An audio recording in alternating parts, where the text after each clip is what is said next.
నువ్వు సత్క్రియ చేసిన ఎడల ఎలాగా తలనెత్తుకునవా, సత్క్రియ చేయని ఎడల హల్లెలూయా, దేవునికి స్తోత్రం. అంటే మనం ఏ క్రియ చేసామో మనకి తెలుసు. అక్కడికి వచ్చి నటిస్తే దేవుడికి తెలీదా? నువ్వే అంత జ్ఞానివైతే దేవుడు అనంత జ్ఞాని. నిన్ను గ్రహించలేడా? నిన్ను గమనించలేడా? హల్లెలూయా, దేవునికి స్తోత్రం. ఉంటే ఇలాగన్నా ఉండు, లేకపోతే అలాగన్నా ఉండు. మధ్య అక్కడ మాట ఇక్కడ, ఇక్కడ మాట అక్కడ, ఎక్కడ మాట అక్కడ, ఎక్కడ ఇది అక్కడ ఆటలు ఆడితే దేవుడు ఏం చేస్తారట? కష్టకాలం వచ్చినప్పుడు పులికథ చెప్పినట్టు ఉంటుంది. దేవునికి స్తోత్రం. నువ్వు ఎంత ప్రార్థన చేసినా దేవుడు అంగీకరించడు. హల్లెలూయా, దేవునికి స్తోత్రం. ఎబ్రీ 11:4.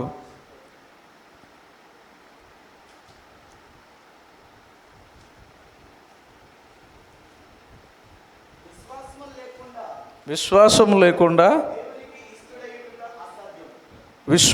లేకుండా దేవునికి ఇష్టుడై ఉండుట అసాధ్యము. హల్లెలూయా, దేవునికి స్తోత్రం. అంటే మనం ఏముండాలట? విశ్వాసం ఉండాలట. హల్లెలూయా, దేవునికి స్తోత్రం.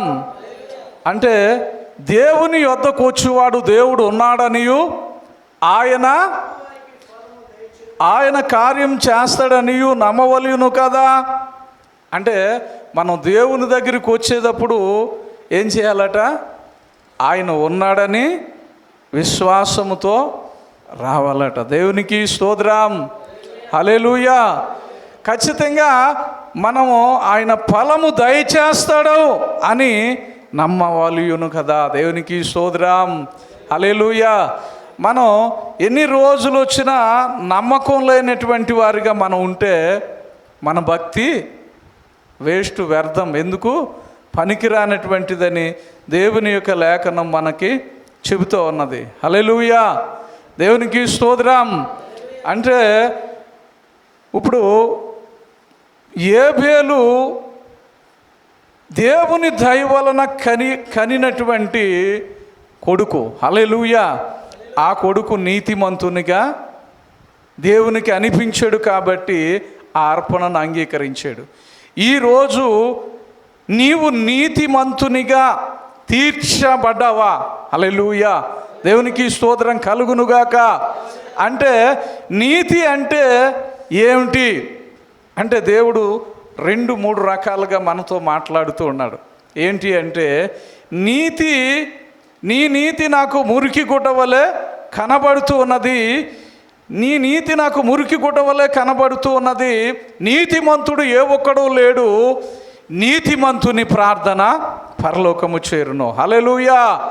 అంటే ఇప్పుడు ఏంటి అలా మాట్లాడారు ఆయన?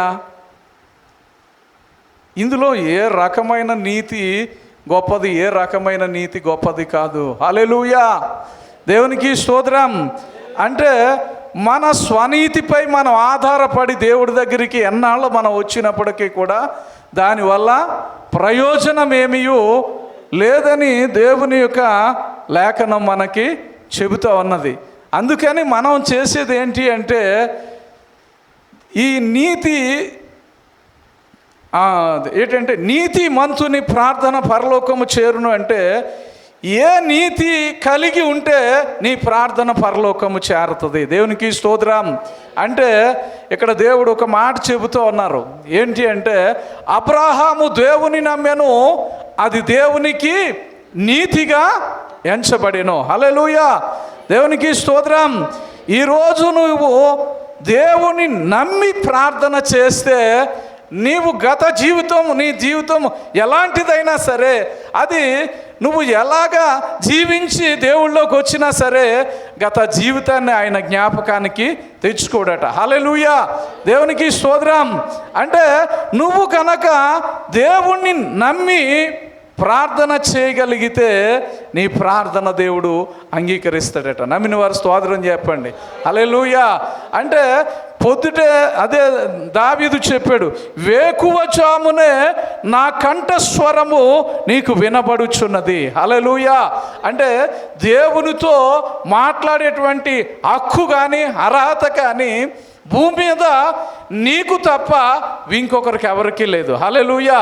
ఇంకొకరు ప్రార్థన చేస్తే దేవుడు విన్నాడు అని ఎక్కడైనా ఉందా? దేవునికి స్తోత్రం. హల్లెలూయా. రకరకాల లాజిక్లు వేరే వాటిలో ఉన్నాయి, వాటిలో కూడా మనకు అనవసరం. కానీ ఏంటి అంటే భూమి మీద నీ ప్రార్థనే దేవుడు వింటాడట. దేవునికి స్తోత్రం. హల్లెలూయా. అంటే నువ్వు ఎలా ఉండాలట? ఆయనకు అంగీకారంగా ఉండాలట. రాత్రి అంతా గొడవ ఆడేసి పొద్దున ప్రార్థనలో కూర్చుంటే ఆ గొడవే ఆడియో వీడియో చూపెడతా నీకు. చర్చిలోకి వచ్చి పాస్టర్ గారి దగ్గరికి వచ్చి, అయ్యా ప్రార్థన చేస్తుంటే ఏదో గొడవ. హల్లెలూయా. ఫస్ట్ నువ్వేం చేయాలి? సమాధానం పడాలి. అప్పుడేం చేయాలి? నీ ప్రార్థన దేవునికి అర్పించాలట. దేవునికి స్తోత్రం. హల్లెలూయా. ఎన్నాళ్ళు నువ్వు చర్చికి వచ్చినప్పటికీ కూడా, ఎన్నాళ్ళు నువ్వు వాక్యం విన్నప్పటికీ కూడా ఆ వాక్యం నీకు వినపడదు, దేవుని యొక్క స్వరము నువ్వెప్పుడు కనుగొనలేవు. హల్లెలూయా. ఎప్పుడైతే పశ్చాత్తాపపడి నీ క్రియలను ఒప్పుకుని విడిచిపెట్టి ప్రభు దగ్గర సాష్టాంగపడి కన్నీరు కార్చి ప్రార్థన చేస్తే ఆ క్షణమే పరిశుద్ధాత్మ నీ మీదకి వస్తుంది. నమ్మిన వారు స్తోత్రం చెప్పండి. హల్లెలూయా. అంటే ఒక పాస్టర్ గారు అన్నారట, ఒక చర్చికి ఏమేయమన్నాడట? పెయింట్ వేయమని చెప్పాడట. అంటే చర్చ్ అంతటికి వైట్ పెయింట్ వేసి నీ తంబాలకి ఆ నీలి కలర్ వేయని చెప్పాడట. దేవునికి స్తోత్రం. కొంచెం బ్లాక్లో ఉన్నటువంటి కలర్ వేయమని చెప్పాడట. చెబితే వాడు ఏం చేసాడట? రివర్స్లో ఎన్నట్టున్నాడు మనోడు. చర్చ్ అంతటికి బ్లాక్ కలర్ వేసి తంబాలకు మాత్రం వైట్ వేసాడట. దేవునికి స్తోత్రం. ఆ పాస్టర్ గారు పొద్దుటే ప్రార్థన చేసుకునేటువంటి సమయంలో ఆ ఫలంగా చూశాడు. చూసిన తర్వాత ఇతగానే ఏమన్నాడట, అసలు నీకు ఐడియా రాకపోతే కనిపించొస్తే ఫోన్ చేయొచ్చు కదా, నేను చెప్తాను కదా. అసలు చర్చికి ఎలాంటి పెయింట్ వేసుకుంటారో కూడా తెలియదా?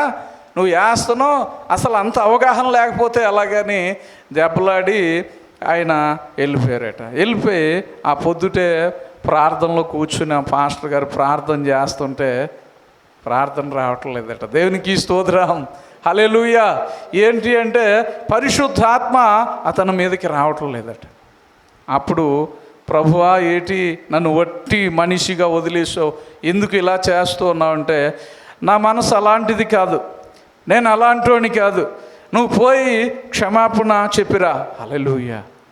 అంటే ఒక యజమానుడు ఒక పనివాడిని దెబ్బలాటం అది పెద్ద విశేషం కాదు. అయినా సరే నా మనసు అలాంటిది కాదు, పోయి క్షమాపణ చెప్పిరా అంటే వెళ్ళి ఆ పనివాని దగ్గరికి వెళ్ళి చేతులు పట్టుకుని నన్ను క్షమించానంటేనే నేను వెళతాను, లేకపోతే నేను వెళ్ళను అన్నాడట. అంటే వెళ్తే అదేంటండి మీరు నన్ను అనడానికి అధికారం ఉందండి, నేను తప్పు చేశాను ఆల్రెడీ, దానికి నేను బాధపడాలి కానీ మీరెందుకు బాధ లేదు, నువ్వు క్షమించానని చెప్తేనే వెళ్తానంటే పట్టుకున్న తర్వాత క్షమించానయ్యా అన్నాడట. అంటే పోయి ప్రార్థనలో కూర్చుంటే అప్పుడు పరిశుద్ధాత్మ వచ్చిందటండి. నమ్మిన వారు స్తోత్రం చెప్పండి. హల్లెలూయా. అంటే పరిశుద్ధాత్మ దేవుడు చాలా సెనిష్టు. దేవునికి స్తోత్రం కలుగునుగాక.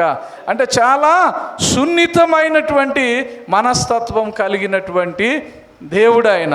అందుకని మనమందరము పరిశుద్ధాత్మను పొందుకోవాలి. హల్లెలూయా. పరిశుద్ధాత్మను పొందుకున్నప్పుడు మనకు లేని జ్ఞానాన్ని దేవుడు మనకి ఇస్తాడట. తద్వారా అనేక చోట్ల మనం దేవుని యొక్క వాక్యాన్ని ప్రకటించగలము, దేవుని మాటలు చెప్పగలము, దేవుని అభిషేకాన్ని ఇతరుల మీదకి రిలీజ్ చేయగలం. దేవునికి స్తోత్రం. హల్లెలూయా. అంటే నువ్వు చదువు ఉన్నా లేకపోయినా దేవుని ఆత్మ ఉంటే చాలండి. నమ్మిన వారు స్తోత్రం చెప్పండి. హల్లెలూయా. దేవుని ఆత్మ లేకపోతే నువ్వు డిగ్రీలు ఎలగబెట్టినా సరే ఇదంతా. దావీదు ఏం చదివాడు? ఏమన్నా చదివాడా? ఏం చదవలేదు కదా. మరి ఎందుకు అయ్యాడు ఆయన? చక్రవర్తిని చేశాడు దేవుడు. దేవునికి స్తోత్రం. దావీదును చేసిన దేవుడు నిన్ను చేయడా? దావీదును జ్ఞానముతో నింపిన దేవుడు నిన్ను జ్ఞానంతో నింపడా? హల్లెలూయా, దేవునికి స్తోత్రం. అంటే మనం ప్రార్థన చేసినప్పుడు ఏం చేయాలట? దేవుని దగ్గర విజ్ఞాపన చేయాలట. దేవునికి స్తోత్రం. ఎక్కువ ఏం చేయాలంటే ఇతరులను నువ్వు చూసినప్పుడు ప్రభువా నేను అట్టి రీతిగా మారిపోవాలి ప్రభువా, వారికి ఇచ్చిన జ్ఞానం నాకు ఇవ్వండి ప్రభువా. ఫస్ట్గా నువ్వు కోరుకునేది ఏంటి అంటే నువ్వు జ్ఞానిగా ఉండడానికి కోరుకోవాలట. నమ్మిన వారి స్తోత్రం చెప్పండి. హల్లెలూయా. ప్రభువా నేను నీ పాదాలు పట్టుకుని అయ్యా నిన్ను వెంబడించేటువంటి వ్యక్తిగా నన్ను చేయండి అని నువ్వు దేవుణ్ణి అడిగితే దేవుడు ఏం చేస్తాడట? దేవునికి స్తోత్రం. హల్లెలూయా. సొలొమోను అలాగే అడిగాడట. ఏదన్నా నాకు ఇష్టమైన కోరిక నువ్వు కోరుకో, అప్పుడు నా ఆలయం కట్టుటకు నేను నీకు అనుమతిని నేను అనుగ్రహిస్తానని చెప్పాడట. హల్లెలూయా, దేవునికి స్తోత్రం. అప్పుడు ఆయన ఏం చెప్పాడట? ఇంత పెద్ద రాజాధికారము దావీదుకి, నా తండ్రి అయిన దావీదుకి నువ్వు ఇచ్చావు ప్రభువా, మళ్ళీ అదే అధికారాన్ని నాకు ఇవ్వడానికి నువ్వు సిద్ధపడుతూ ఉన్నావు ప్రభువా. ఈ అధికారాన్ని నేను తీసుకుంటూ ఉండగా, ఈ రాజ్య పరిపాలనను చేయడానికి నేను సిద్ధపడుతూ ఉండగా అయ్యా నీ ప్రజలకు యోగ్యమైన వ్యక్తిగా నేనుండుటకు నీ కృపను దయచేయము. హల్లెలూయా, దేవునికి స్తోత్రం. ఎవరైనా ఏమంటారు? ఈ ప్రజలందరూ కలిసి నేను చెప్పినట్టు వినినట్లుగా చేయని అడుగుతారు. అది స్వనీతి. దేవునికి స్తోత్రం. కానీ దేవుని నీతిని బట్టి ఏమడిగాడట అక్కడ సొలొమోను అంటే నీ ప్రజలకు యోగ్యమైన వ్యక్తిగా. దేవునికి స్తోత్రం. హల్లెలూయా. అంటే చూడండి, అంత జ్ఞానము కలిగినటువంటి సొలొమోనుకి పుట్టిన రాజులలో కానీ పుట్టబో రాజుల్లో కానీ నీ వంటి జ్ఞాని లేడు అని సొలొమోనుకి అంత జ్ఞానాన్ని ఇచ్చిన తరువాత తనను కూడా పడగొట్టేసిందటండి. దేవునికి స్తోత్రం కలుగును గాక. నిలబడ్డాను అన్నవాళ్ళు చాలా జాగ్రత్తగా చూసుకోవాలట. ఏం చేయాలట? నిలబడ్డాను అన్నటువంటి వారు పడిపోకుండా చూసుకోవాలట. దేవునికి స్తోత్రం. అంటే సొలొమోను మహాజ్ఞాని అయినప్పటికీ కూడా అతన్ని ఎలా పడగొట్టేసిందో చూడండి. దేవునికి స్తోత్రం. ఏర్పరిచిన వారిని సైతము విడదీయగల సమర్థుడు. హల్లెలూయా. ఆల్రెడీ ఆదామును అవ్వను ఏం చేశాడు? విడగొట్టి పడేశాడు. దేవునికి స్తోత్రం. నిన్ను నన్ను విడగొట్టి పడేయడం పెద్ద విశేషం కాదు. దేవునికి స్తోత్రం. భార్యాభర్తల మధ్య వేస్తాడు వల, ఆ వల ఎవరికి కనిపించదు. దేవునికి స్తోత్రం. హల్లెలూయా. కొడుకు తండ్రుల మధ్య వేస్తాడు వల, ఆ వల కనిపించదు. దేవునికి స్తోత్రం. ఈరోజు యవనస్తులకి వల వేస్తూ ఉన్నాడు, ఆ వల యవనస్తులకి కనపడటం లేదు, నాశనమైపోతూ ఉన్నారు, ఆ వలలో నలిగిపోతూ ఉన్నారు, చచ్చిపోతూ ఉన్నారు. హల్లెలూయా, దేవునికి స్తోత్రం. చాలా జాగ్రత్తగా గమనించాలి. తల్లిదండ్రులైనటువంటి వారు బిడ్డల పైన ఏ వల పని చేస్తూ ఉన్నదో జ్ఞానంగా మీరు యోచించగలగాలి. మీరు వాక్యం చదివి ప్రార్థన చేసినప్పుడు దేవుడు ఆ జ్ఞానాన్ని మీకు ఇస్తాడు. దేవునికి స్తోత్రం. హల్లెలూయా. స్వతహాగా నా కొడుకు మంచోడే, ఇప్పుడు ఈ బుద్ధి ఎలా వచ్చింది, ఈ పరిస్థితి ఎలా సంభవించింది అని నువ్వు ఆలోచించే తల్లిగాను ఆలోచించే తండ్రిగాను నువ్వు ఉండకపోతే నీ బిడ్డలను నువ్వు సంరక్షించుకునేటువంటి తల్లిదండ్రులుగా మీరు ఉండరు అని దేవుని యొక్క లేఖనం మనకు చెబుతుంది. ఎఫెసీ 6 ఒకసారి తీర్చండి.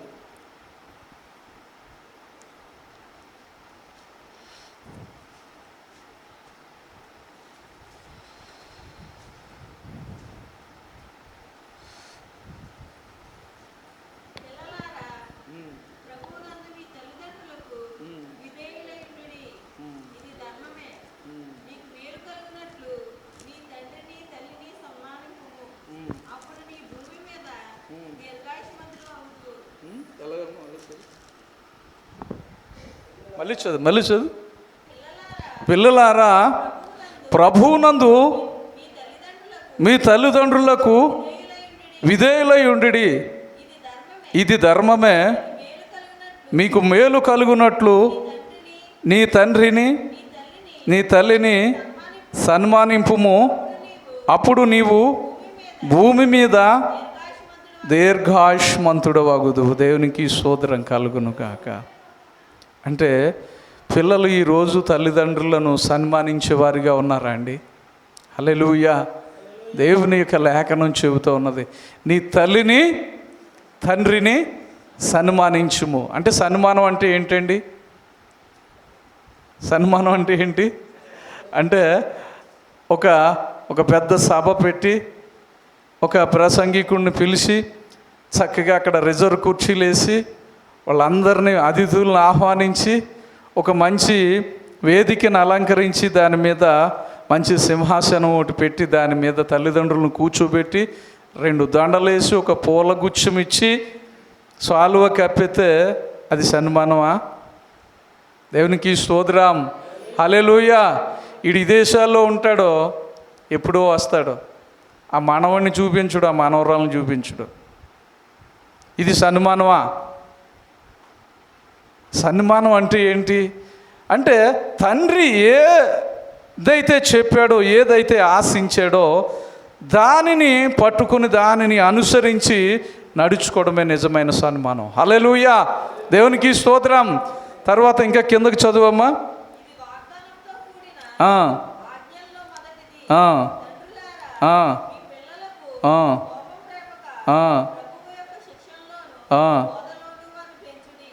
దేవునికి స్తోత్రం. హల్లెలూయా. అంటే ముందు ఎవరికి చెప్పారు? పిల్లలకి చెప్పాడు. దేవునికి స్తోత్రం. తర్వాత ఎవరికి చెబుతున్నాడు? హల్లెలూయా. తల్లిదండ్రులు కూడా పిల్లలకు కోపం రేపే వాళ్ళు ఉన్నారా అండి? ఉన్నారా అండి? హల్లెలూయా. దేవునికి స్తోత్రం. అంటే అలాంటి తండ్రులు ఉన్నారు కాబట్టి దేవుడు లేకుండా దేవుడు లేఖనాల్లో రాస్తాడా? దేవునికి స్తోత్రం.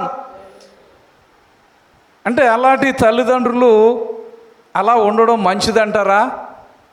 మంచిది కాదు. దేవునికి స్తోత్రం. హల్లెలూయా. ఏంటి అంటే వారు బతకడం కోసం, వారు తినడం కోసం ఎలాంటి పనులైనా వారు చేయటానికి వెనకాడేటువంటి వారిగా వారు ఉండరు. ఎదుటి వారిని అన్యాయంగా కొట్టి తిట్టి సంపాదిస్తూ ఉంటే వారికి పుట్టిన పిల్లలు వారికి బుద్ధి చెప్పేటువంటి బుద్ధిహీనతలోనికి వారు వెళ్ళిపోతూ ఉంటే దేవునికి స్తోత్రం కలుగును గాక. అలాంటి తల్లిదండ్రులను దేవుడు అంగీకరిస్తాడండి? దేవునికి స్తోత్రం. అలాంటి తల్లిదండ్రులు దేవుడు అంగీకరించకపోతే వారు ఇంక ఎన్నాళ్ళు బ్రతికినా సరే ఆ బ్రతుకు అర్థం లేదండి. దేవునికి స్తోత్రం. కొంతమంది పిల్లలు తల్లిదండ్రులకు జ్ఞానము నేర్పేటువంటి వారిగా ఉన్నారు. హల్లెలూయా. దేవునికి స్తోత్రం. అంటే మనం మంచి జ్ఞానాన్ని సంపాదించుకోవాలి. అది ఈ లోకంలో ఏ చొత్తు కూడా దానికి సాటి రాదు. దేవునికి స్తోత్రం. మంచి జ్ఞానాన్ని నువ్వు సంపాదించుకుంటే ఇహమందు ఆశీర్వాదంగా ఉంటావు, నువ్వు పరమందు కూడా దీవెనకరంగా నువ్వు ఉంటావు. హల్లెలూయా. దేవునికి స్తోత్రం. ఇంకా కిందకి చదువు.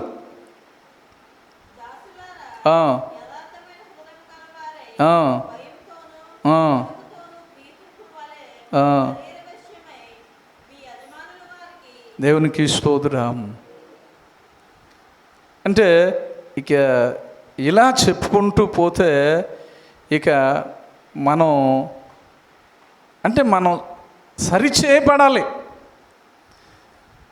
ఎన్నాళ్ళు చూసినా ట్రైలో ఉండకూడదు.